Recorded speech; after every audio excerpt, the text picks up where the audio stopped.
I'm joined by my colleague, Lidia Ranieri. It's a great pleasure. I've been wanting to talk to Lidia for so long, and we've managed to finally find the date and time that worked for us, and delighted that you're here. I almost don't know where to begin with your background because it's just so expansive, but very quickly, Lidia trained as a lawyer. You found your way into investment banking, in fact became managing director of a global investment bank. You went and then worked in corporate advisory. You and I met when we were studying psychology at University of Sydney. Yeah. And I know one of your passions, in fact maybe it's a really big passion, is around astrology, which when you and I have riffed about that at different stages, it's just absolutely blowing my mind, and I would like to do a whole other separate kettle of fish on that one. Sure. But it's just such an expansive background. But I know one of the things that you're really super passionate about is purpose. Yeah. And gosh, it's such a big topic, but let's just talk about what, as you think about purpose, what is purpose?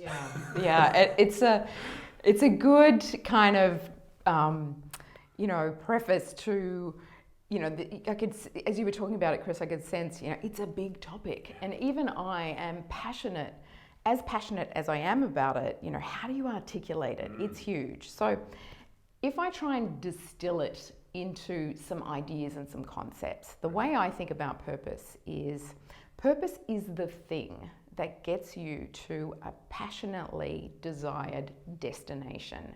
And that destination is something of great value to you. And it fills you with a sense of meaning and and it gives you fulfillment, a sense of fulfillment. So purpose is that thing, and it has these features. And it's the features of being passionate, of taking you forward, something that arcs over a long period. It doesn't have to be your entire life, but it's taking you, it's not a short-term thing. Okay, that's the distinguishing features. Does it change? If I'm 20, I'm 40, I'm 60, Yeah. Look, for some people, and this is the rare case, they would have a purpose that arcs across their lifetime. But for most of us, as we change, our purpose can change. And that's because purpose is deeply entwined with what your values are. And so if your values are different in your 20s to your 40s to your 60s, then you might find that your purpose and sense of purpose changes. They're largely stable values, but they do change. Yeah. Depending upon personal circumstances. As you discussed, my professional expression has changed. And so different things can be more meaningful to you, therefore, and related to a different sense of purpose, with those changes. Yeah.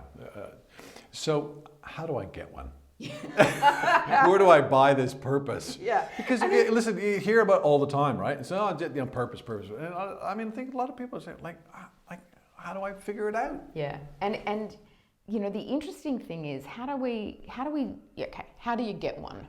And I could list through, these are the ways you get purpose, okay? And, kind of the literature will tell you.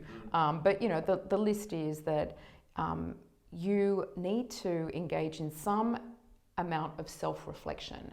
And the more self-aware you are, the better your chances are of aligning with a sense of purpose. And that's because as you move inwards and explore, what are my values?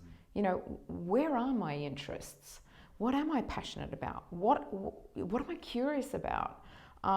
When I do something, what is it that engages me? You need to engage in some process of self-reflection and asking questions of yourself. And as you answer those questions, what's going to pop out is, I find that, I am allured by this, or I feel that I need to work in a particular way that enables me to express this. So for example, let's think about, two people decide to become doctors, okay? It would seem outwardly they have the same purpose, but I would argue choosing to become a doctor isn't the end of the purpose expression. In fact, it's just the beginning, because behind that choice, one of those two doctors may feel really kind of motivated, and this is also what attaches to purpose, where you feel that expression of motivation to be a healer, right? That's why they want to be a doctor. Another doctor might actually have a purpose that almost is similar to that of an elite athlete. And I say that because they might choose to become a doctor because their sense of being alive and helping others arrives in a process of a high pressure situation where they have to apply precision skills. So now I'm thinking about a surgeon. Yeah, right. So it's more of a performance motivation rather than a healer motivation. Right, but to that situation, I find circumstances that allow the best of me to gain expression. So back to, what are my strengths? When do I feel alive? What engages me? What intrigues me? And yes, they're both making a contribution to help someone else, right? So purpose also is something that kind of enables us to transcend ourselves as well, you know, where what I'm doing that fulfills me also seems to make the world a better place, help others, contribute in some way. So there's this element of transcendence as well. Yeah. Okay. So just on transcendence, that's a big conceptual idea, right? Yeah. So why does it matter, do you think? Having a purpose. Yeah, sorry, yes, having a purpose. Why do you think it matters? Or maybe it doesn't. Maybe we can maybe we can just go along and really not get it. I don't know. What do you think? Well, look, I think that, you know, we all live our lives. We all, you know, kind of wake up, we go and do something in the morning, and are we doing that consciously or unconsciously? The more conscious we are about it, you're going to find that you start to interrogate, why am I doing this? What's my why? You know, you hear that, and Simon Sinek is, you know, kind of coined that. He's done brilliantly with what's my why, okay? And really what he's talking about is purpose, you know. So why does it matter? Okay, so what do we know about purpose? We talked about when you're working through the lens of purpose, there's a couple of reasons why it's important. It is going to increase your levels of motivation, and you're going to be highly engaged. So that's great. And the byproducts of that are, we know that when you're engaged and you're working through purpose, you will bring more creative thinking to whatever it is you're doing through that purpose. Not only that, you'll be more solutions focused, and also you will have much more ability to deal with setbacks. You know, purpose gives you resilience in the face of adversity, because purpose is bigger than the obstacle. Right. And so you'll battle through. Right. And so this is how purpose can really link to achievement. And again, what we know about purpose is that this is the interesting thing. Even, let's say, you know, you feel a sense of purpose about, you know, a particular, you know, climate, let's say, okay? We could argue, is it ever done? Do you ever get there? So it's not about the sense of meaning and fulfillment at the end point. There's so much meaning and fulfillment in the striving, in the doing. And the other thing that purpose gives you is, as we face into life, we actually are bombarded with an infinite set of possibilities and choices. You could do anything, go in any direction. But purpose actually gives us this framework through which we can make choices. Because if we're operating through this lens of purpose, then it's like, well, who do I align with? What do I align with? Where should I live? Does working for this organization or that organization, or in this way, align with purpose? You know, does my purpose align with the organization's purpose if I'm working for a company? And so it makes our, you know, the set of infinite choices and possibilities kind of functionally narrower and more on point with where we want to go. So it becomes this kind of, you know, wonderful way of making sense. Yeah, so it's really interesting. I hadn't really thought of it in that way, that, you know, it is a framework, as you describe it, to make decisions, more functional decisions, really. Is that, are there other ways to apply it? Is there other ways to use it, or is that kind of where it should sit, if you will? I think that's where it sits because, you know, as you said it right at the outset, it's big. It's a huge topic. And even as I'm trying to kind of distill it, you know, you can feel that we have to kind of talk in roundabout terms because everyone's purpose is different, you know.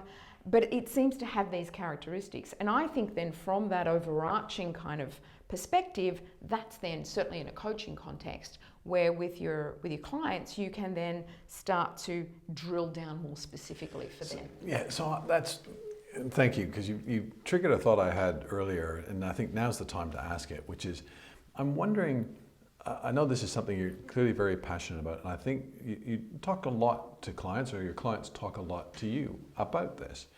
Do you think, in the spirit of kind of trying to develop and sort of think through what is really my purpose, that that's best done through like a conversation where you can spark off somebody, or is it a case of I sit down quietly, have a cup of tea, and just sort of think and go about it by myself? Is there, what's your sense of that?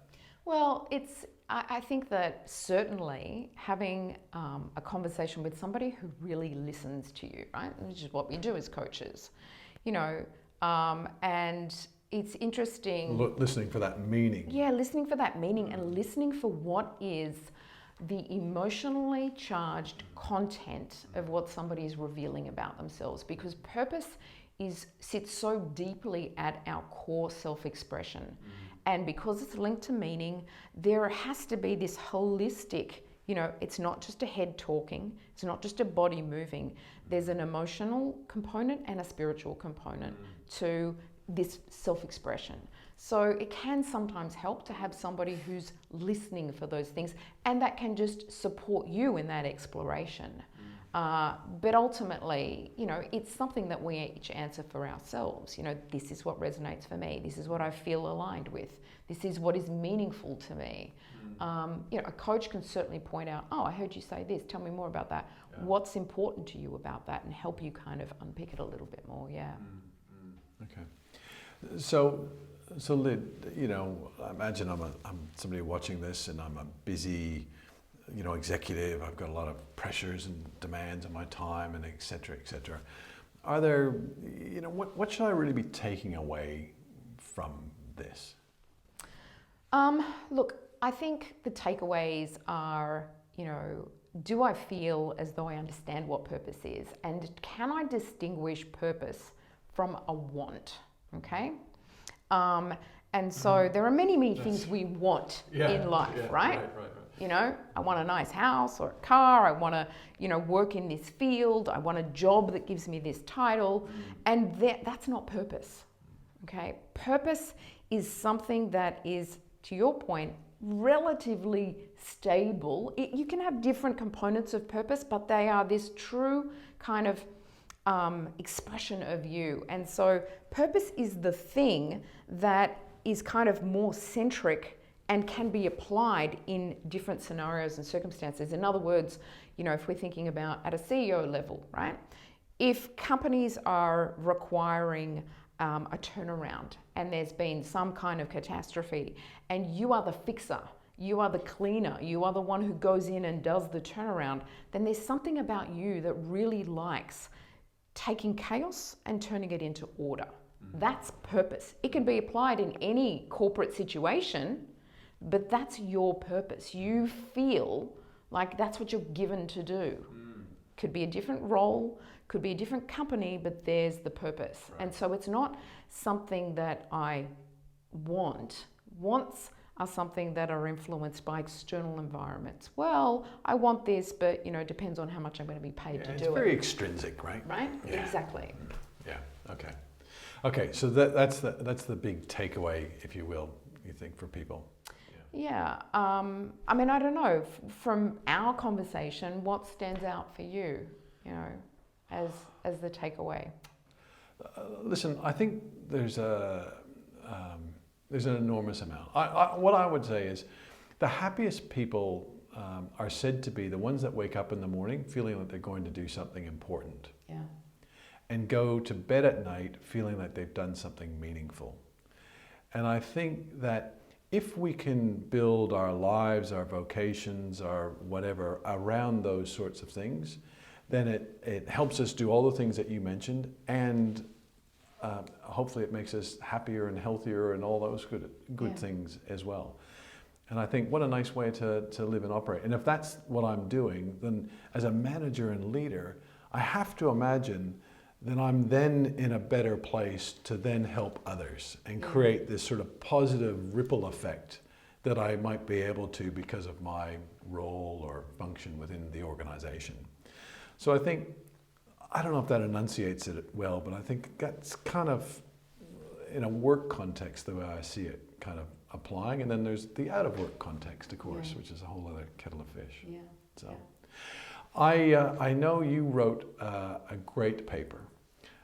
It's on our website and available at eci.net.au. It is called Listening to Your Longing, written by Lidia Ranieri. I'd encourage everyone to download a copy of that. It's a really great article. It's such a big topic. I wonder whether we shouldn't just sort of chunk it and sort of build on this at some point. Would love to do that. But thank you very much for spending the time and talking today. And I've really enjoyed it. And thank you. Thanks, Chris.